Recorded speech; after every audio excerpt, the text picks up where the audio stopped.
Good morning students, welcome to YouTube channel of Sir CRR College for Women Yeluru. This is M. Jayalakshmi Devi. Now 3rd BSc 6th sem లో physics selective అయిన renewable ఎనర్జీలో 3rd unit start చేయబోతున్నాము. అందులో one of the chapter solar energy. So ఈ solar ఎనర్జీకి సంబంధించి ఈ వీడియోలో మనం కవర్ చేయబోయేటువంటి topics solar energy, spectral distribution of solar radiation, solar water heating system. Solar energy అంటే నథింగ్ బట్ కొన్ని మిలియన్స్ ఆఫ్ కిలోమీటర్స్ నుంచి సన్ నుంచి మన ఎర్త్ మీదకి వస్తున్నటువంటి లైట్ అండ్ హీట్ అనేటువంటి వాటిని సోలార్ ఎనర్జీ కింద రిప్రజెంట్ చేస్తాము. అయితే మనకి ఈ ఎనర్జీ ఎలక్ట్రోమాగ్నెటిక్ రేడియేషన్ రూపంలో మనకి అందుతుంది. సో ఎలక్ట్రోమాగ్నెటిక్ రేడియేషన్ యొక్క స్పెక్ట్రమ్ ఇది. సన్ నుంచి వచ్చేటువంటి ఎలక్ట్రోమాగ్నెటిక్ రేడియేషన్లో టోటల్గా 7 డిఫరెంట్ వేవ్స్ ఉన్నాయి. అవి radio waves, microwaves, infrared, visible, ultraviolet, X rays and gamma rays. So ఈ 7 కూడా సన్ నుంచి వచ్చేటువంటి ఎలక్ట్రోమాగ్నెటిక్ రేడియేషన్స్. అయితే మన ఎర్త్ సర్ఫేస్ మీదకి వచ్చేటువంటి రేడియేషన్స్ మాత్రం కేవలం 3. అవి యూవి, విజిబుల్ అండ్ ఐఆర్ మాత్రమే. సో ఇక్కడ ఒక ఇంట్రెస్టింగ్ పాయింట్ని డిస్కస్ చేసుకోవాలి. మన పూర్వీకులు చాలామంది దేవుళ్ళనే కొలుస్తున్నారు, అలాగే ఇప్పటికీ కూడా కొలుస్తున్నారు. అందులో సూర్య భగవానుడు కూడా ఒకానొక దేవుడు అని చెప్పచ్చు. సో ఆయన గురించి మన పూర్వీకులు చెప్పినటువంటి కొన్ని విషయాల్లో ఆయన 7 గుర్రాల రథం ఎక్కి వస్తుంటాడు, ప్రయాణం చేస్తూ ఉంటాడని చెప్తూ ఉంటారు. సో ఆ 7 గుర్రాలు వాళ్ళ ఉద్దేశంలో ఏంటి అని ఒకసారి కనుక మనం ఆలోచించుకున్నట్లయితే మేబీ ఈ 7 డిఫరెంట్ వేవ్సే 7 గుర్రాలేమో అనుకోవచ్చు. అలాగే మరొక ఆశ్చర్యకరమైనటువంటి విషయం ఏంటి అంటే మన ఎర్త్ మీదకి వచ్చేటువంటి వేవ్స్లో అతి ఇంపార్టెంట్ వేవ్ ఏంటి అంటే ఈ విజిబుల్ లైట్కి సంబంధించినటువంటి వేవ్స్ అన్నీ కూడా వెరీ ఇంపార్టెంట్. ఇందులో కూడా అగైన్ మళ్ళీ 7 డిఫరెంట్ వేవ్ లెన్స్ ఉన్నాయి, విబ్జిఆర్ అంటారు. ఓకే, సో ఈ విషయాన్ని వాళ్ళు ఏ విధంగా ఫైండ్ అవుట్ చేశారనేటువంటి విషయం ఒక ఆశ్చర్యకరమైనటువంటి విషయంగానే మనం అర్థం చేసుకోవచ్చు. ఎనీహౌ మన సన్ నుంచి మనకు వచ్చేటువంటి ఎలక్ట్రోమాగ్నెటిక్ రేడియేషన్స్ ఈ 7 డిఫరెంట్ రేడియేషన్స్ అని చెప్పచ్చు. ఈ రేడియేషన్స్లో ముఖ్యంగా మనకి కేవలం ఈ 3 మన ఎర్త్ సర్ఫేస్ మీదకి వస్తున్నాయి. సో అయితే ఈ సోలార్ ఎనర్జీని మనం ఒక రకంగా ఏమని చెప్పచ్చు అంటే చీప్, అలాగే ఫ్రీ ఆఫ్ పొల్యూషన్ కింద కూడా చెప్పచ్చు. ఎందుకంటే సన్ ఎనర్జీ మనకి ఎవ్రీడే వస్తూనే ఉంటుంది, అలాగే దీని నుంచి ఎలాంటి హార్మ్ఫుల్ గ్యాసెస్ కానీ గ్లోబల్ వార్మింగ్ గ్యాసెస్ కానీ రిలీజ్ అవ్వవు.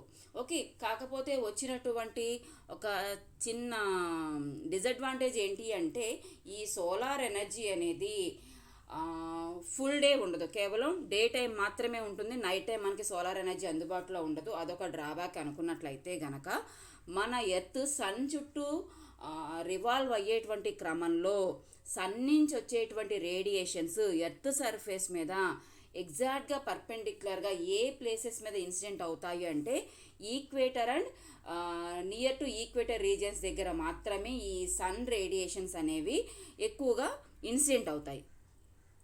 సో ఆ కారణం చేత ఈక్వేటర్కి నియరెస్ట్ ప్లేసెస్లో మాత్రమే ఈ సోలార్ ఎనర్జీ అనేది బాగా ఎక్కువగా అందుబాటులో ఉంటుందన్నమాట. ఓకే, చూడండి ఇక్కడ ఈ red and orange colour represent చేసే రీజియన్స్ అన్నీ కూడా బాగా సోలార్ ఎనర్జీని రిసీవ్ చేసుకుంటున్నాయని అర్థం చేసుకోవచ్చు. దానికన్నా తక్కువగా ఈ ఎల్లో రీజియన్స్ రిసీవ్ చేసుకుంటున్నాయి. వేరేజ్ ఇంకా పోల్స్ దగ్గరకు వచ్చేసరికల్లా ఆల్మోస్ట్ సోలార్ ఎనర్జీ అనేది అక్కడ ప్యారలల్గా ఇన్సిడెంట్ అవుతుంది. కాబట్టి అక్కడ చాలా తక్కువ సోలార్ ఎనర్జీని అందుబాటులో ఉంటుందని అర్థం చేసుకోవచ్చు. సో మన ఇండియాకి వచ్చేసరికల్లా మన ఇండియా కొంతలో కొంత ఈక్వేటర్కి నియరెస్ట్గా ఉండటం చేత మన India nearly 5000 trillion kilowatts of solar ఎనర్జీని ఎవ్రీ ఇయర్ రిసీవ్ చేసుకుంటుంది. ఈ ఎనర్జీ ఎంత ఎక్కువ అంటే మన సంవత్సరం మొత్తం మీద మనం ఖర్చు పెట్టేటువంటి ఎనర్జీతో పోల్చుకున్నట్లయితే కనుక ఈ ఎనర్జీ చాలా ఎక్కువనే చెప్పచ్చు. సో దీన్ని బట్టి మనం ఏం అర్థం చేసుకోవచ్చు అంటే ఇండియాలో సోలార్ ఎనర్జీని బేస్ చేసుకొని ఎనర్జీని ప్రొడ్యూస్ చేసుకోవడం అనేది ది బెస్ట్ అని చెప్పడానికి ఇదొక ఉదాహరణ అని చెప్పచ్చు. ఓకే, అయితే బేసిక్గా ఈ సోలార్ ఎనర్జీని కేవలం ప్లాంట్స్ మాత్రమే యూటిలైజ్ చేసుకుంటాయి for the purpose of photosynthesis, అంటే ఆ ఫుడ్ని ప్రొడ్యూస్ చేసుకోవడం కోసం అనుకునే వాళ్ళు. కానీ నౌవేడేస్ ఈ సోలార్ ఎనర్జీ సహాయంతో ఎలక్ట్రిసిటీని ప్రొడ్యూస్ చేసుకుంటున్నారు, అలాగే థర్మల్ ఎనర్జీని కూడా ప్రొడ్యూస్ చేసుకుంటున్నారు. అయితే ఎనర్జీని ప్రొడ్యూస్ చేసుకోవడం కోసం డిజైన్ చేసినటువంటి టెక్నాలజీస్ టోటల్గా 2 టైప్స్ ఉన్నాయి. 2 టైప్స్ దేని మీద డిపెండ్ అయి ఉన్నాయంటే టెక్నాలజీస్ సోలార్ ఎనర్జీని ఏ విధంగా అబ్జార్బ్ చేసుకుంటున్నాయి, అలాగే ఏ విధంగా అవి కన్వర్ట్ చేసి డిస్ట్రిబ్యూట్ చేస్తున్నాయి అనే దాని మీద ఈ సోలార్ టెక్నాలజీస్ టోటల్గా 2 టైప్స్లో ఉన్నాయి. ఒకటి వచ్చేసరికల్లా ప్యాసివ్ సోలార్ టెక్నాలజీ, రెండోది వచ్చేసరికల్లా active solar technology. Passive solar technology. So ఈ ప్యాసివ్ సోలార్ టెక్నాలజీలో ఏం జరుగుతుందంటే సన్ నుంచి వచ్చేటువంటి హీట్ ఎనర్జీని యాస్టీస్గా అబ్జార్బ్ చేసుకొని మళ్ళీ దీన్ని మనకి యూస్ఫుల్ అయ్యేటువంటి హీట్ ఎనర్జీ కింద కన్వర్ట్ చేసుకుంటారనమాట.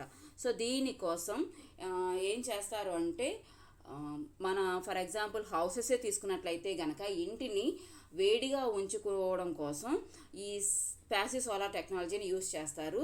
సో ఇందులో ఏం చేస్తున్నారు అంటే సన్ నుంచి వచ్చేటువంటి రేడియేషన్స్ ఏ సీజన్లో అయినా సరే ఇంటిలోకి వచ్చే విధంగా అరేంజ్మెంట్ ఉంటుందన్నమాట. సో వచ్చినటువంటి రేడియేషన్స్ ఏవైతే ఉన్నాయో అవి విత్ ఇన్ ద రూమ్లోనే ఉండిపోయేలాగా మిగిలిన రూఫ్ కానివ్వండి, లేదంటే వాల్స్ కానివ్వండి, అలాగే కింద ఫ్లోర్ కానివ్వండి, అవన్నీ ఎలాంటివి చేస్తారు అంటే ఇన్సులేట్ చేస్తారన్నమాట. అంటే లోపలికి వచ్చిన రేడియేషన్స్ బయటికి వెళ్ళనివ్వకుండా హీట్ ఎనర్జీ మొత్తాన్ని లోపలే క్యాప్చర్ చేసే విధంగా ఉంటుంది. అలాగే ఫ్లోర్ కూడా ఎలా ఉంటుంది అంటే ఆ ఎనర్జీని అబ్జార్బ్ చేసుకొని అవసరమైన టైంలో నిదానంగా ఆ రేడియేషన్స్ని రిలీజ్ చేసే విధమైనటువంటి ఫ్లోరింగ్ కలిగి ఉంటుందన్నమాట. సో ఈ విధమైనటువంటి టెక్నాలజీతో హీట్ ఎనర్జీని అగైన్ మళ్ళీ హీట్ ఎనర్జీ కిందే యూటిలైజ్ చేసుకోవచ్చు. నెక్స్ట్ టెక్నాలజీ వచ్చేసరికల్లా యాక్టివ్ సోలార్ టెక్నాలజీ. సో ఈ టెక్నాలజీలో ఏం జరుగుతుందంటే సన్ నుంచి వచ్చేటువంటి రేడియేషన్ని బేస్ చేసుకొని ఎలక్ట్రిసిటీని ప్రొడ్యూస్ చేస్తారు. సో ఆ ఎలక్ట్రిసిటీని ప్రొడ్యూస్ చేయడం కోసం ఏం యూస్ చేస్తారంటే సోలార్ ప్యానల్స్ యూస్ చేస్తారు. వాటి గురించి మనం డీటెయిల్గా నెక్స్ట్ డిస్కస్ చేసుకుందాము. సో ఈ సోలార్ ప్యానల్స్లో ఏమవుతుంది అంటే సన్ నుంచి వచ్చే రేడియేషన్స్లో ఉన్న ఫోటాన్స్ ఈ సోలార్ ప్యానల్స్ మీద పడడం ద్వారా అది ఎలక్ట్రిసిటీ కింద కన్వర్ట్ అవుతుంది. అయితే ఇక్కడ ప్రొడ్యూస్ అయ్యేటువంటి ఎలక్ట్రిసిటీ అంతా కూడా డైరెక్ట్ కరెంట్ రూపంలో ఉంటుంది. అయితే మన ఇళ్లలో వాడేటువంటి ఎలక్ట్రానిక్ గ్యాడ్జెట్స్ అన్నీ కూడా ఏసీ కరెంట్ మీద రన్ అయ్యేవి కాబట్టి ఆ డీసీ కరెంట్ని ఏసీ కరెంట్ కింద కన్వర్ట్ చేసేటువంటి మెకానిజం కూడా ఉంటుంది. ఓకే, అలాగే ఇక్కడ ఎంత కరెంట్ ప్రొడ్యూస్ అవుతోంది, ఎంత మనం యూటిలైజ్ చేస్తున్నామో అని మెజర్ చేయడానికి సపరేట్ మీటర్స్ ఉంటాయి. అలాగే సమ్టైమ్స్ ఒకవేళ మనకి అవసరానికి మించి గనక ఎలక్ట్రిసిటీ ప్రొడ్యూస్ అయినట్లయితే కనుక దాన్ని మనం గ్రిడ్కి కూడా సప్లై చేయొచ్చు. అలాగే సమ్ టైమ్స్ అంటే క్లౌడీ టైంలో కానివ్వండి, నైట్ టైంలో కానివ్వండి, సోలార్ ప్యానల్స్ నుంచి వచ్చినటువంటి ఎలక్ట్రిసిటీ మనకి సఫిషియెంట్గా లేకపోతే కనుక గ్రిడ్ నుంచి కూడా మనం ఎలక్ట్రిసిటీని రిసీవ్ చేసుకోవచ్చు అనమాట. సో ఈ టోటల్ మెకానిజం అంతా కూడా దేని కిందకు వస్తుందంటే యాక్టివ్ సోలార్ టెక్నాలజీ కిందకు వస్తుంది. సో అయితే ఇక్కడ ఈ సోలార్ ఎనర్జీని in the form of heat రూపంలో రిసీవ్ చేసుకునేటువంటి డివైజెస్ని ఏమని పిలుస్తారంటే సోలార్ కలెక్టర్స్ అని పిలుస్తారు. సో ఈ సోలార్ కలెక్టర్స్ ముఖ్యంగా 3 టైప్స్ ఉన్నాయి. అందులో first one flat plate collectors, next one వచ్చేసరికల్లా కాన్సన్ట్రేటింగ్ కలెక్టర్స్, నెక్స్ట్ వన్ వచ్చేసరికల్లా పారాబోలిక్ కలెక్టర్స్. సో ఈ కలెక్టర్స్ ఏం చేస్తాయంటే సన్ నుంచి వచ్చేటువంటి రేడియేషన్స్లో ఉన్న హీట్ ఎనర్జీని అబ్జార్బ్ చేసుకొని ఈ హీట్ ఎనర్జీని అదర్ ఫామ్స్లో యూస్ చేసుకోవడం కోసం వీటిని యూటిలైజ్ చేసుకుంటున్నారు. సో నెక్స్ట్ సోలార్ ఎనర్జీని డైరెక్ట్గా మనకు అవసరమైనటువంటి ఎలక్ట్రికల్ ఎనర్జీ కింద కన్వర్ట్ చేయడానికి యూస్ చేసేటువంటి సిస్టమ్స్ని సోలార్ ఫోటోవాల్టాయిక్ సిస్టమ్స్ అని పిలుస్తారు. ఇందులో ముఖ్యంగా మెయిన్గా వాడేది ఏంటి అంటే సోలార్ సెల్. సో ఈ సోలార్ సెల్ అనేటువంటి డివైస్ ద్వారా మనకి ఈజీగా సోలార్ ఎనర్జీ ఎలక్ట్రికల్ ఎనర్జీ కింద కన్వర్ట్ అవుతుంది అనమాట.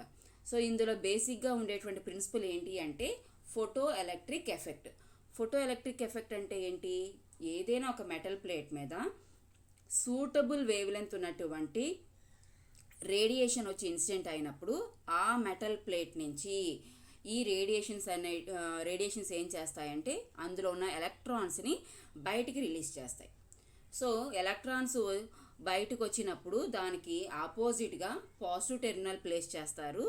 సో ఆ పాజిటివ్ టెర్మినల్ ఏం చేస్తుందంటే ఈ ఎలక్ట్రాన్స్ని అట్రాక్ట్ చేసుకుంటుంది. సో ఆటోమేటిక్గా అక్కడ ఫ్లో ఆఫ్ ఛార్జెస్ జరుగుతున్నాయి కాబట్టి ఎలక్ట్రిసిటీ ప్రొడ్యూస్ అయిందని చెప్పచ్చు. సో రేడియేషన్స్లో ఉన్నటువంటి ఫోటాన్స్ ద్వారా ఎలక్ట్రిసిటీ అనేది అక్కడ డెవలప్ అవుతోంది కాబట్టి దీన్ని ఏమని పిలుస్తున్నారు, ఫోటో ఎలక్ట్రిక్ ఎఫెక్ట్ అని పిలుస్తున్నారు అనమాట. ఓకే, సో అదే ప్రిన్సిపల్ ఈ సోలార్ సెల్ని డిజైన్ చేసిన దాంట్లో కూడా యూజ్ చేయడం జరిగింది. ఓకే, సో అయితే ఆల్రెడీ మనం ఇందాక ఎక్స్ప్లెయిన్ చేసుకున్నాము, ఈ ఫోటో వాల్టాయిక్స్ ద్వారా ప్రొడ్యూస్ అయ్యేటువంటి కరెంట్ కంప్లీట్గా డీసీ కరెంటే. అయితే దాన్ని మనం ఏం చేయొచ్చు, ఏసీ కరెంట్ కింద కన్వర్ట్ చేయొచ్చు. అయితే ఒక సింగిల్ సోలార్ సెల్ వల్ల మనకి అవసరమైనంత ఎలక్ట్రిసిటీ ప్రొడ్యూస్ అవ్వడం కుదరదు కాబట్టి ఈ నెంబర్ ఆఫ్ సోలార్ సెల్స్తో ఏం తయారు చేస్తారంటే మాడ్యూల్ తయారు చేస్తారు. ఆ మాడ్యూల్స్ని సూటబుల్ ప్లేస్లో సెట్ చేసి బ్యాటరీస్ అండ్ ఇన్వర్టర్స్ ద్వారా ఇంటికి అవసరమైనటువంటి లేదంటే ఫ్యాక్టరీస్కి అవసరమైనటువంటి ఎలక్ట్రిసిటీని ఈజీగా ప్రొడ్యూస్ చేసుకోవచ్చు. సో చూడండి, ఈ సోలార్ ప్యానెల్స్ని ఓపెన్ ప్లేసెస్లో పెట్టడం ద్వారా ఏమవుతుందంటే ఆ ఓపెన్ ప్లేస్ ఇంక దేనికి ఉపయోగించుకోవడానికి వీలు లేకుండా పోతుంది. అలా కాకుండా చక్కగా ఈ ప్యానెల్స్ని హౌస్ రూఫ్ మీద కనుక ఇన్స్టాల్ చేసుకున్నట్లయితే కనుక ఈజీగా సోలార్ ఎనర్జీని ఎక్కువ క్యాప్చర్ చేసుకోవడానికి అవకాశం ఉంటుంది మనకి. అలాగే ప్లేస్ కూడా వేస్ట్ కాకుండా ఉంటుందన్నమాట. సో ఇక్కడ చూడండి, ఈ ఫోటో వాల్టాయిక్ ప్యానల్స్ని రూఫ్ మీద ఇన్స్టాల్ చేయడం జరిగింది. సో ఇక్కడ మనకి డీసీ కరెంట్ ప్రొడ్యూస్ అవుతుంది. సో ఈ ప్రొడ్యూస్ అయినటువంటి కరెంట్ని ఎక్కడ పంపిస్తున్నారు, ఛార్జ్ కంట్రోలర్ దగ్గరికి సెండ్ చేస్తున్నారు. ఇదేం చేస్తుందంటే ఓవర్ ఛార్జింగ్ కానివ్వకుండా ప్రొటెక్ట్ చేస్తూ ఉంటుంది. నైట్ టైమ్స్, క్లౌడీ టైమ్స్లో మనకు అవసరమైనటువంటి ఛార్జ్ని, ఎలక్ట్రిసిటీని ఇవ్వడం కోసం బ్యాటరీ బ్యాంక్ కూడా ఉంటుంది. సో ఇది మనకి అవసరమైనప్పుడు ఎలక్ట్రిసిటీని రిలీజ్ చేస్తుంది అనమాట. అలాగే డీసీని ఏసీ కింద కన్వర్ట్ చేయడానికి ఇన్వర్టర్స్. ఓకేనా, సో ఎంత ప్రొడ్యూస్ అవుతుంది మెజర్ చేయడం కోసం meters. Excess of electricity produce అయితే కనుక గ్రిడ్కి సప్లై చేయొచ్చు.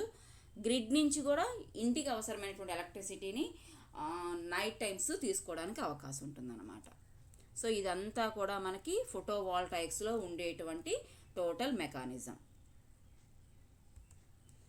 సో అలాగే ఇక్కడ మరొక ఇంపార్టెంట్ పాయింట్ ఏంటి అంటే మనకి సన్ ఎప్పుడు కూడా కంటిన్యూస్గా ఒక ఫిక్స్డ్ ప్లేస్లో ఉండరు. డ్యూ టు ఎర్త్ రొటేషన్ కారణంగా సన్ యొక్క పొజిషన్ ఏమవుతుంది, మనకి ఈస్ట్ నుంచి వెస్ట్కి మూవ్ అయినట్లు అనిపిస్తుంది కదా. సో అంటే సన్ యొక్క పొజిషన్ మారిపోతుంది కాబట్టి ఒక సోలార్ ప్యానెల్ని ఒక పర్టిక్యులర్ ప్లేస్లో ఒక పర్టిక్యులర్ డైరెక్షన్లో సెట్ చేస్తే కేవలం కొద్దిసేపు మాత్రమే సన్ నుంచి వచ్చేటువంటి రేడియేషన్స్ని క్యాప్చర్ చేసుకొని ఎలక్ట్రిసిటీని కన్వర్ట్ చేయడానికి కుదురుతుంది. మరి రిమైనింగ్ టైంలో ఉన్నటువంటి సన్లైట్ అంతా కూడా వేస్ట్ అయిపోతుంది కాబట్టి దానికోసం ఈ ఫోటో వాల్టాయిక్ సిస్టంలో ఏం చేశారు అంటే ఒక ట్రాకింగ్ మెకానిజంని సెట్ చేశారు.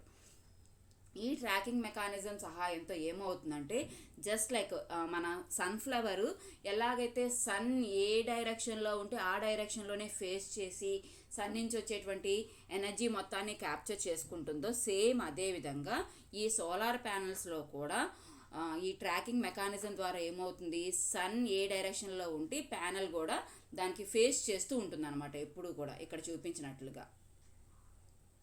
సో అంటే ప్యానల్ ఈజీగా సన్ని బేస్ చేసుకొని మూవ్ అవుతూ ఉంటుందన్నమాట. సో ఈ ట్రాకింగ్ మెకానిజం ద్వారా ఫుల్ డే అంతా కూడా సన్ నుంచి వచ్చేటువంటి ఎనర్జీ మొత్తాన్ని కూడా ఈ సోలార్ ప్యానెల్స్ ఎలక్ట్రిసిటీ కింద కన్వర్ట్ చేసుకుంటాయి. అలాగే ఇక్కడ బ్యాకప్ సిస్టమ్ కూడా ఉంటుంది. అలాగే ఇందాక మనం చెప్పుకున్నట్లుగా ఈ ఎలక్ట్రిసిటీని స్టోర్ చేసుకోవచ్చు కూడా. నా కమింగ్ టు ఈ సోలార్ ఎనర్జీ యొక్క అప్లికేషన్స్కి వచ్చేసరికల్లా నెంబర్ ఆఫ్ అప్లికేషన్స్ ఉన్నాయి. ఇవేంటి అంటే రూమ్ని హీట్గా ఉంచుకోవడానికి కానివ్వండి, లేదంటే కూల్గా ఉంచుకోవడానికి కానీ యూజ్ చేసుకోవచ్చు. అలాగే ఏసీలు అలాగే రిఫ్రిజరేటర్లు రన్ చేసుకోవడం కోసం యూజ్ చేసుకోవచ్చు. కుకింగ్ పర్పస్కి యూజ్ చేసుకోవచ్చు. వాటర్ని హీట్ చేసుకోవచ్చు, ఎయిర్ని హీట్ చేసుకోవచ్చు. అలాగే వాటర్ని పంప్ చేసుకోవడానికి అగ్రికల్చర్ ల్యాండ్స్లో అండర్ గ్రౌండ్ వాటర్ని బయటకు తీసి ఆ పొలాలకి అవసరమైనటువంటి వాటర్ని సప్లై చేసేటువంటి మెకానిజంలో కూడా యూటిలైజ్ చేసుకోవచ్చు. అలాగే బిల్డింగ్ ఇంటిగ్రేటెడ్ ఫోటోవాల్టాయిక్స్లో కూడా యూస్ చేసుకోవచ్చు. సో ద నెక్స్ట్ టాపిక్ ఈ spectral distribution of solar radiation. So sun నుంచి వచ్చేటువంటి రేడియేషన్స్లో ఉన్నటువంటి అన్ని వేవ్స్ లెన్స్ ఎంత ఎనర్జీతో వస్తున్నాయి అనేటువంటి రిప్రజెంటేషన్ ఈ స్పెక్ట్రల్ డిస్ట్రిబ్యూషన్. ఓకే, అయితే సన్ నుంచి వచ్చేటువంటి 7 ఎలక్ట్రోమాగ్నెటిక్ రేడియేషన్స్లో చాలా వరకు కూడా ఏమవుతున్నాయి, ఎర్త్ సర్ఫేస్ని రీచ్ అవ్వకుండానే ఆల్మోస్ట్ డిజపియర్ అయిపోతున్నాయి. ఎలా అని చెప్పొచ్చు అంటే, ఫర్ ఎగ్జాంపుల్ యూవీ రేడియేషన్స్ తీసుకున్నట్లయితే కనుక అవి ఓజోన్ లేయర్తో ఆపివేయబడుతున్నాయి. ఓజోన్ లేయర్ ఆ యూవీ రేడియేషన్స్ని ఎర్త్ సర్ఫేస్ మీదకి రానివ్వటం లేదు. ఎక్కడెక్కడైతే ఓజోన్ హోల్స్ ఏర్పడ్డాయో ఆ పర్టికులర్ ప్లేసెస్లోంచి మాత్రమే small amount of UV radiations earth surface మీదకి వస్తున్నాయి. అలాగే కమింగ్ టు ఐఆర్ రేడియేషన్స్ దగ్గరకు వచ్చేసరికల్లా ఈ ఐఆర్ రేడియేషన్స్ ఏం చేస్తున్నాయి, ఎర్త్ సర్ఫేస్లో ఉన్నటువంటి కొన్ని రకాల గ్యాసెస్ అయినటువంటి CO2 అలాగే మాయిశ్చర్ కానివ్వండి ఏం చేస్తున్నాయి, ఈ రేడియేషన్స్ని అబ్జార్బ్ చేసుకొని రిఫ్లెక్ట్ చేయడం జరుగుతుంది.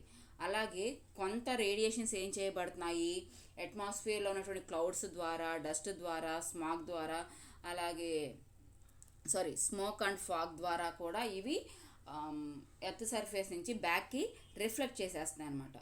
సో ఆ కారణం చేత మన ఎర్త్ సర్ఫేస్ మీదకి వచ్చేటువంటి సోలార్ ఎనర్జీ చాలా తగ్గుతుందనే చెప్పచ్చు ఈ పాయింట్ని బేస్ చేసుకొని. ఓకే, నా కమింగ్ టు స్పెక్ట్రల్ డిస్ట్రిబ్యూషన్ దగ్గరికి వచ్చేసరికల్లా మన ఎర్త్ అట్మాస్ఫియర్కి అవుట్ సైడ్ ఉన్నటువంటి రేడియేషన్ మొత్తాన్ని కూడా ఏమని పిలుస్తారు, ఎక్స్ట్రా టెరిస్ట్రియల్ రేడియేషన్ అని పిలుస్తారు. ఎర్త్ సర్ఫేస్ లోపలికి వచ్చినటువంటి దాన్ని ఏమో టెరిస్ట్రియల్ రేడియేషన్ అని పిలుస్తారు. చూడండి, ఇక్కడ సన్ నుంచి వచ్చేటువంటి రేడియేషన్స్ ఎర్త్ సర్ఫేస్కి అవతల వైపు ఉన్నటువంటి దాన్నేమో ఎక్స్ట్రా టెరిస్ట్రియల్ రేడియేషన్ అని పిలుస్తున్నాము. ఎర్త్ సర్ఫేస్ లోపలికి వచ్చినటువంటి వాటినేమో టెరిస్ట్రియల్ రేడియేషన్స్ అని పిలుస్తున్నాము. సో ఈ రేడియేషన్స్ లోపలికి వచ్చినప్పటికీ కూడా కొన్ని ఏం చేయబడుతున్నాయి, ఓజోన్ లేయర్తో కొన్ని రిఫ్లెక్ట్ చేయబడుతున్నాయి. లోపల ఉన్నటువంటి గ్యాస్ మాలిక్యూల్స్, డస్ట్ పార్టికల్స్ ద్వారా కొన్ని రిఫ్లెక్ట్ చేయబడుతున్నాయి. సో రిమైనింగ్ ఎనర్జీ మాత్రమే మన ఎర్త్ సర్ఫేస్ అబ్జర్వ్ చేసుకుంటుంది. సో సన్ నుంచి వచ్చేటువంటి ఈ ఎక్స్ట్రా టెరిస్ట్రియల్ రేడియేషన్ని రిప్రజెంట్ చేసేటువంటి గ్రాఫ్ గురించి ನಾವು ఇప్పుడు ఎక్స్ప్లెయిన్ చేసుకుందాము. ఇక్కడ ఏం చేశారంటే సన్ నుంచి వచ్చేటువంటి డిఫరెంట్ వేవ్ లెన్స్ని ఏం చేశారు, ఎక్స్ యాక్సిస్ మీద తీసుకోవడం జరిగింది. వై యాక్సిస్ మీదకి వచ్చేసరికల్లా స్పెక్ట్రల్ ఇరేడియన్స్ని తీసుకున్నారు. అంటే ఒక పర్టిక్యులర్ వేవ్ లెంత్ ఎంత ఎనర్జీతో ఎర్త్ అట్మాస్ఫియర్ మీదకి ఇన్సిడెంట్ అవుతుంది అని రిప్రజెంట్ చేసేటువంటిది ఈ స్పెక్ట్రల్ ఇరేడియన్స్ అనమాట. సో ఈ పర్టిక్యులర్ గ్రాఫ్లో తీసుకున్నట్లయితే కనుక టోటల్గా మనకి 3 గ్రాఫ్స్ సైమల్టేనియస్గా కనిపిస్తున్నాయి. ఇక్కడ ఒకటి బ్లాక్ బాడీకి సంబంధించినటువంటి ఎనర్జీ కర్వ్, నెక్స్ట్ వచ్చేసరికల్లా సన్ అట్మాస్ఫియర్ నుంచి వచ్చేటువంటి రేడియేషన్స్ మన ఎర్త్ అట్మాస్ఫియర్కి అవుట్ సైడ్గా ఉన్నప్పుడు రిప్రజెంట్ చేసేటువంటి కర్వ్ ఒకటి, మరొకటి ఎర్త్ అట్మాస్ఫియర్లోకి వచ్చిన తర్వాత విత్ రెస్పెక్ట్ టు సీ లెవెల్ని బేస్ చేసుకొని ఉన్నటువంటి సోలార్ రేడియేషన్. ఓకే,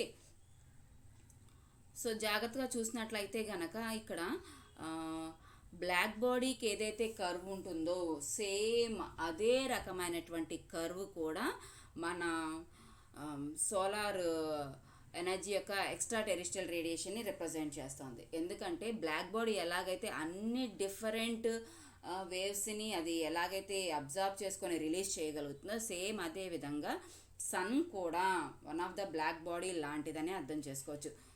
దేని పరంగా అంటే రేడియేషన్స్ని రిలీజ్ చేసేటువంటి క్రమంలో, ఎందుకంటే బ్లాక్ బాడీ లాగానే సన్ కూడా అన్ని రకాల వేవ్ లెన్స్ని కూడా అట్మాస్ఫియర్లోకి రిలీజ్ చేస్తుంది. కాబట్టి ఇక్కడ దీన్ని బ్లాక్ బాడీ కర్వ్తో కంపేర్ చేయడం జరిగింది. Okay, now coming to only మన ఎక్స్ట్రా టెరిస్ట్రియల్ క్రాఫ్ట్ మాత్రమే కన్సిడర్ చేసుకున్నట్లయితే గనక ఇందులో ఉన్నటువంటి అన్నిటినీ పక్కన పెట్టి కేవలం మనం ఎక్స్ట్రా టెరిస్ట్రియల్ రేడియేషన్ కర్వ్ మాత్రమే తీసుకున్నట్లయితే గనక చూడండి ఈ కర్వ్ రిప్రజెంటేషన్ ఈ విధంగా ఉంది. సో తక్కువ వేవ్ లెంత్ కలిగినవి చాలా తక్కువ ఎనర్జీతోనే రిలీజ్ రిలీజ్ చేయబడడం జరుగుతుంది. సో వేవ్ లెంత్ పెరిగే కొద్దీ కూడా ఆ స్పెక్ట్రల్ ఇర్రేడియన్స్ కూడా ఇంక్రీజ్ అవుతూ పోతుంది. సో ఒక పర్టిక్యులర్ వేవ్ లెంత్కి వచ్చేసరికల్లా వాల్యూ ఏమైంది, కొంచెం పీక్కి వెళ్ళింది. ఓకే, పీక్ వెళ్ళిందంటే అర్థం ఏంటి అంటే ఆ పర్టిక్యులర్ వేవ్ లెంత్ కలిగినటువంటి రేడియేషన్స్ ఎక్కువ ఎనర్జీని కలిగి ఉన్నాయి, ఎక్కువ ఎనర్జీతో ఎర్త్ అట్మాస్ఫియర్లోకి ఎంటర్ అవుతున్నాయి అనేటువంటి విషయాన్ని ఇక్కడ అర్థం చేసుకోవచ్చు. సో ఇవేంటి అంటే నథింగ్ బట్ మన విజిబుల్ రేడియేషన్స్ అన్నమాట. Okay, so visible wave length కలిగి ఉన్నటువంటి రేడియేషన్స్ అన్నీ కూడా మ్యాక్సిమం ఎనర్జీతో ఎర్త్ అట్మాస్ఫియర్లోకి ఎంటర్ అవుతున్నాయి. సో దాని నుంచి కొంచెం మూవ్ ఆన్ అయితే కనుక, అంటే విజిబుల్ తర్వాత ఉన్నటువంటి రేడియేషన్స్ ఏంటి, IR radiations. So IR radiations కూడా ఎంటర్ అవుతున్నాయి, కానీ వాటి యొక్క ఎనర్జీ ఏమవుతూ పోతుంది చూడండి, గ్రాడ్యువల్గా డిక్రీజ్ అవుతూ పోతుంది. ఓకే,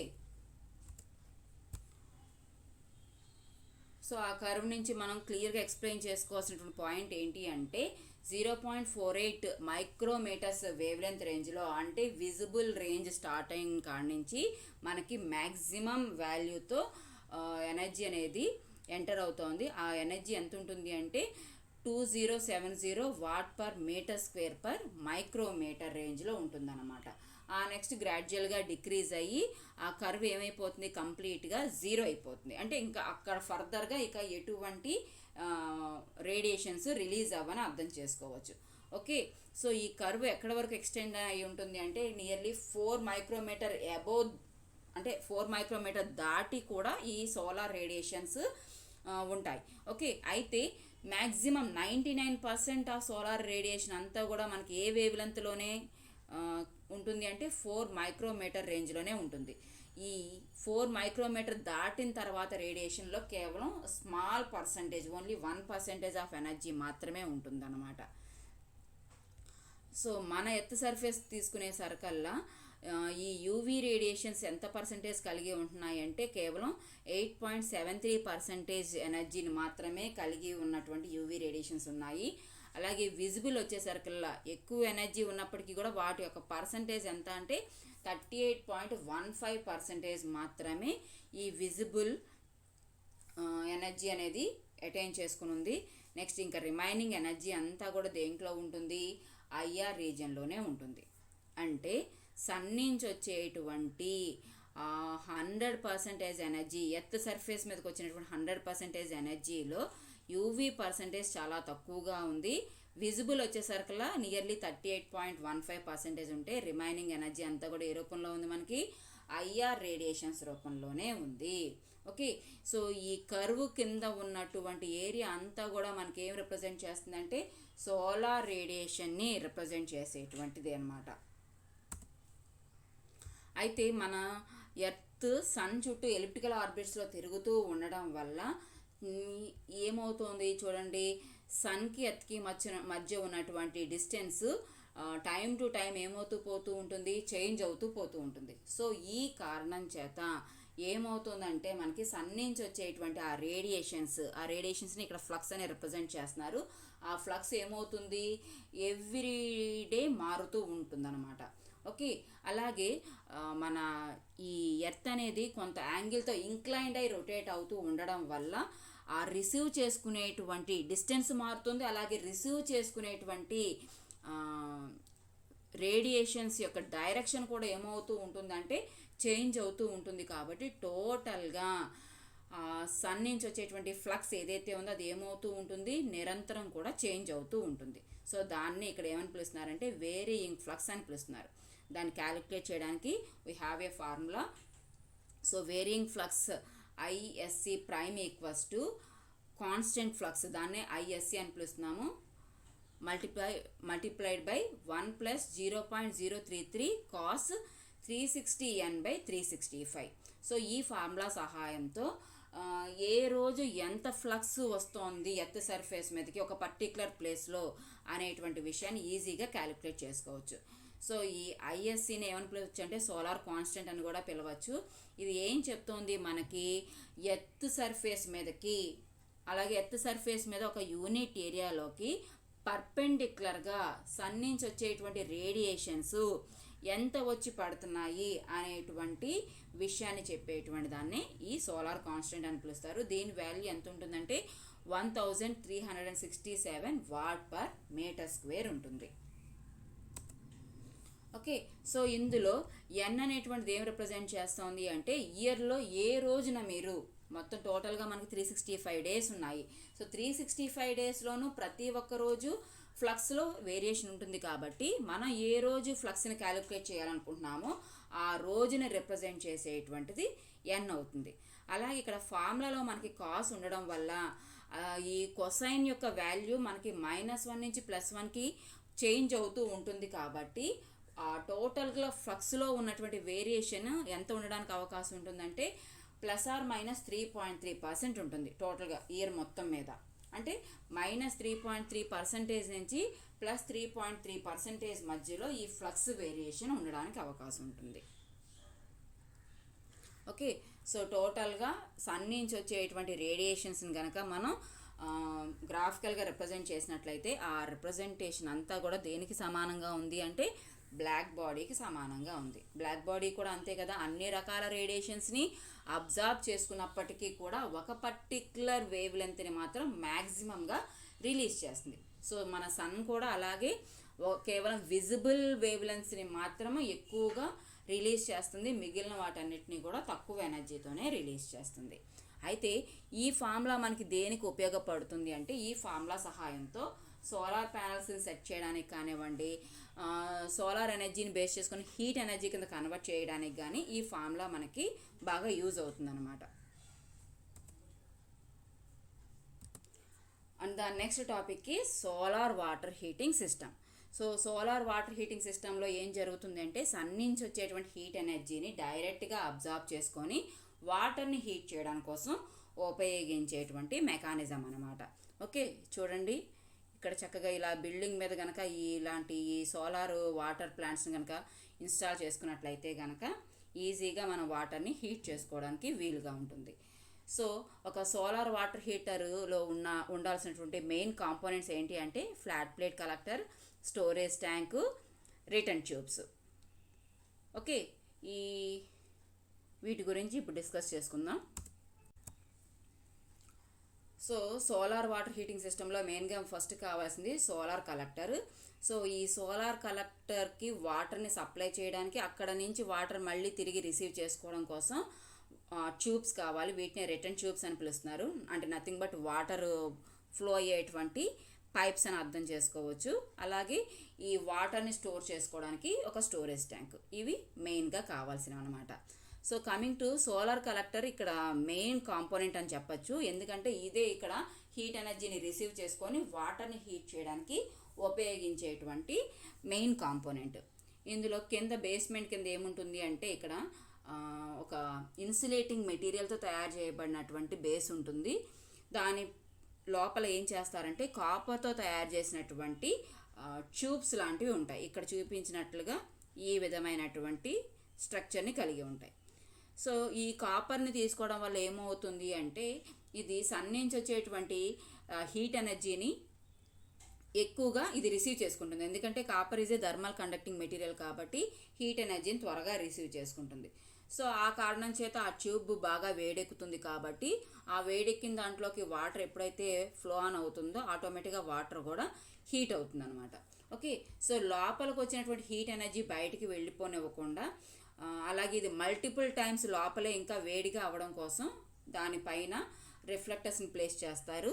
ఆ పైన ఏం చేస్తారంటే లోపల రేడియేషన్స్ బయటికి రానివ్వకుండా ఒక లిడ్ లాంటిది ప్లేస్ చేస్తారు. సో టోటల్గా ఈ మొత్తాన్ని కలిపి సోలార్ కలెక్టర్ అని పిలుస్తారు. సో అయితే సోలార్ వాటర్ హీటింగ్లో ఎన్ని రకాలు ఉన్నాయంటే 2 రకాలు ఉన్నాయి. First one natural circulation solar water heater, రెండోది వచ్చేసరికి forced or double loop circulation plant. So నా first natural circulation solar water heat గురించి ఎక్స్ప్లెయిన్ చేసుకుందాము. ఇందులో కంప్లీట్గా వాటర్ ఏమవుతుంది అంటే ఫ్లో అవ్వడం కానివ్వండి, హీట్ అవ్వడం కానివ్వండి అంతా కూడా న్యాచురల్ ప్రాసెస్లోనే జరుగుతుందన్నమాట. సో ఇక్కడ యూజ్ చేసేటువంటి మెకానిజం ఎలా ఉంటుందనేది ఒకసారి ఎక్స్ప్లెయిన్ చేసుకుందాము. సో ఇక్కడ ఏమవుతుందంటే స్టోరేజ్ ట్యాంక్లో కింద భాగం నుంచి కోల్డ్ వాటర్ పంపించడం జరుగుతుంది. ఈ కోల్డ్ వాటర్ ఏదైతే ఉందో అది ఏమవుతుంది, మీకు ఈ సోలార్ కలెక్టర్లోకి న్యాచురల్గా ఫ్లో అవుతుంది. అలా ఫ్లో అవ్వడానికి కారణం ఏంటి అంటే ఈ కాపర్ ట్యూబ్స్లో ఏమవుతాయి, సన్ నుంచి వచ్చేటువంటి రేడియేషన్స్ అబ్జార్బ్ చేసుకోవడం వల్ల విపరీతంగా వేడెక్కుతాయి. సో ఆ టెంపరేచర్ డిఫరెన్స్ కారణంగా ఇక్కడేమో హై టెంపరేచర్స్ ఉంటాయి, ఇక్కడ లో టెంపరేచర్స్ ఉంటాయి. కాబట్టి ఈ టెంపరేచర్స్ కారణంగా ఈజీగా వాటర్ ఏమవుతుంది, ఈ కాపర్ ట్యూబ్స్ పై భాగం దాకా ట్రావెల్ ఆన్ అవుతుంది. సో ఎప్పుడైతే కాపర్ ట్యూబ్స్లోకి వాటర్ చేరుతుందో ఆ వాటర్ మొత్తం కూడా ఏమవుతుంది, కాపర్ ట్యూబ్స్ నుంచి టెంపరేచర్ రిసీవ్ చేసుకొని అవి హాట్ వాటర్ కింద కన్వర్ట్ అవుతాయి. సో హాట్ వాటర్ కింద కన్వర్ట్ అయినటువంటి వాటర్ తిరిగి మళ్ళీ అనదర్ ట్యూబ్స్ ద్వారా ఏమవుతుంది, మళ్ళీ అదే స్టోరేజ్ ట్యాంక్ యొక్క పై భాగంలోకి రీచ్ అవుతుంది అనమాట. సో అయితే ఇక్కడ హాట్ వాటర్ అలాగే కోల్డ్ వాటర్ రెండు కూడా ఒకే స్టోరేజ్ ట్యాంక్లోకి రావడం వల్ల మనకి ఎలాంటి ప్రాబ్లము ఉండదు. ఎందుకోసం అంటే కోల్డ్ వాటర్ ఎప్పుడు కింద భాగంలోనే ఉంటుంది, హాట్ వాటర్ ఎప్పుడు కూడా పై భాగంలోనే ఉంటుంది. సో ఈ టెంపరేచర్ డిఫరెన్స్ వల్ల టెంపరేచర్ ఒక చోట నుంచి ఒక చోటకి మూవ్ ఆన్ అవ్వడానికి ఇక్కడ కోల్డ్ వాటర్ని మనం అడుగు భాగంలో ప్లేస్ చేయడం వల్ల పైన ఉన్నటువంటి టెంపరేచర్స్ కిందకి ట్రావెల్ ఆన్ అవ్వవు. సో మీకు గుర్తున్నట్లయితే కనుక ఎప్పుడూ కూడా టెంపరేచర్స్ ఏమవుతాయి, హాట్ వాటర్ కింద భాగంలో కూల్డ్ వాటర్ పై భాగంలో ఉన్నప్పుడు మాత్రమే టెంపరేచర్ ఇక్కడ నుంచి కింద భాగం నుంచి పై భాగానికి టెంపరేచర్ అనేది పాస్ ఆన్ అవుతుంది. కానీ ఇక్కడ పై భాగంలోనే హాట్ వాటర్ ఉండడం వల్ల టెంపరేచర్ ఎక్స్చేంజ్ అనేది జరగనటువంటి విషయం.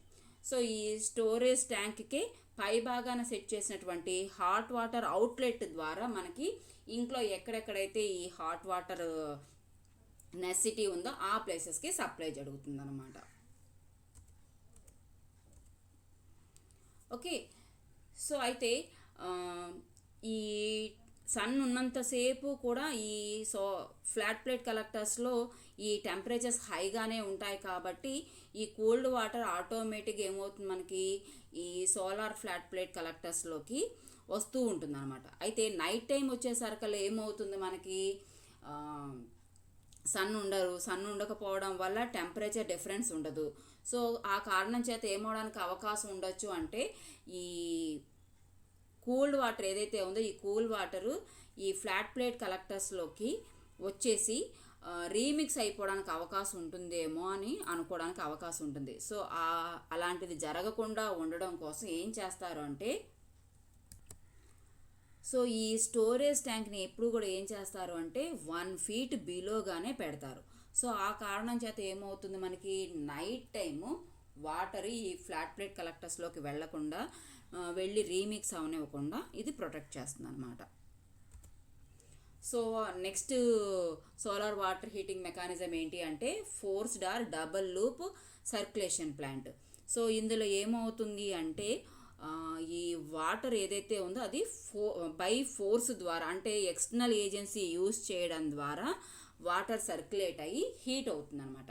ఇక్కడ కేవలం ఇందాక మనం చెప్పుకున్నట్లుగా సింపుల్గా ఒక ఫ్లాట్ ప్లేట్ కలెక్టరు, ఒక స్టోరేజ్ ట్యాంకు, రిటర్న్ ట్యూబ్ మాత్రమే కాకుండా ఇక్కడ ఒక ఆటోమేటిక్ కంట్రోల్ యూనిట్ ఉంటుంది, అలాగే హీట్ ఎక్స్చేంజర్ కూడా ఉంటుందన్నమాట.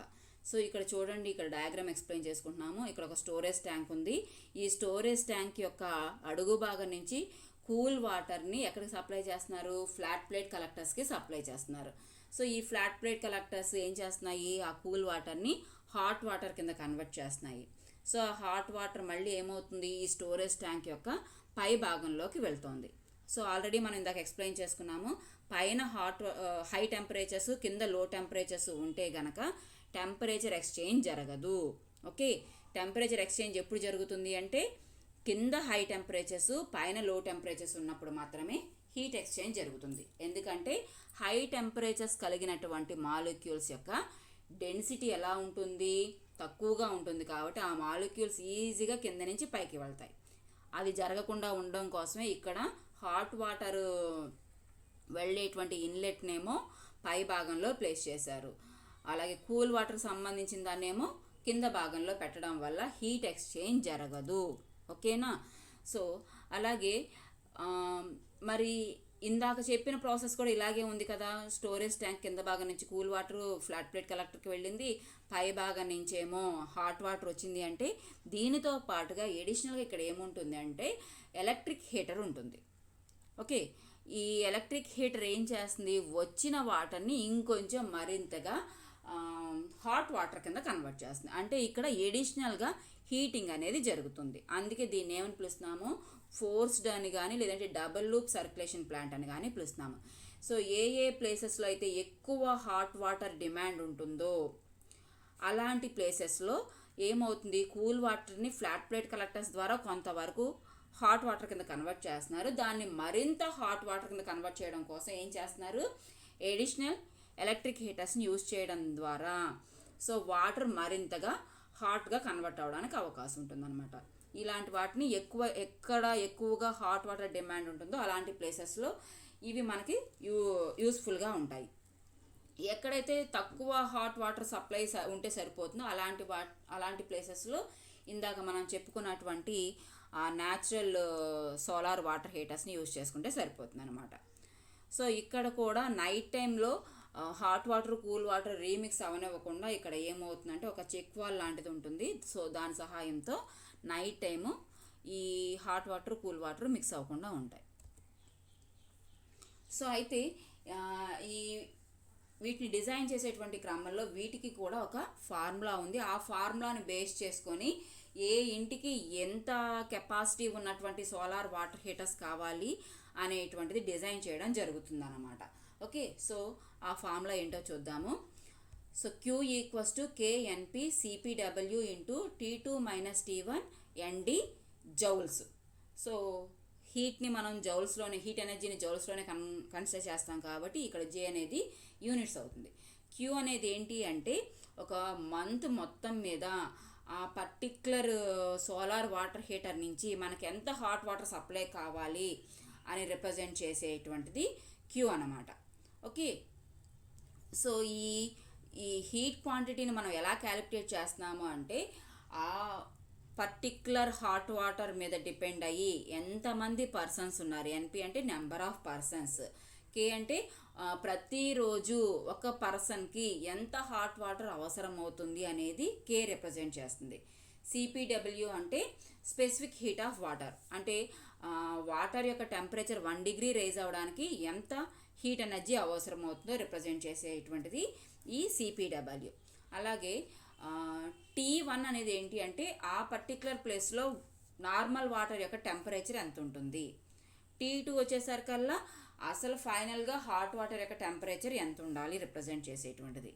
అలాగే ఇంకా ND వచ్చేసరికల్లా number of days in a month. So టోటల్గా 1 మంత్ మొత్తం మీద కూడా ఆ సోలార్ వాటర్ హీటర్ని మీద డిపెండ్ అయ్యి ఎంతమంది మనుషులు నివసిస్తున్నారు, ఒక మనిషి ప్రతిరోజు ఎంత హాట్ వాటర్ని కన్జ్యూమ్ చేసుకోవాల్సి వస్తుంది, ఆ వాటర్ యొక్క స్పెసిఫిక్ హీట్ ఎంత, వాటర్ యొక్క ఇనీషియల్ టెంపరేచర్ ఎంత ఉంటుంది, ఫైనల్ టెంపరేచర్ ఎంత ఉంటుంది, వీటన్నిటిని బేస్ చేసుకొని ఈ ఫార్ములా మీద డిపెండ్ అయ్యి ఒక సోలార్ వాటర్ హీటర్ని డిజైన్ చేయడం జరుగుతుందన్నమాట.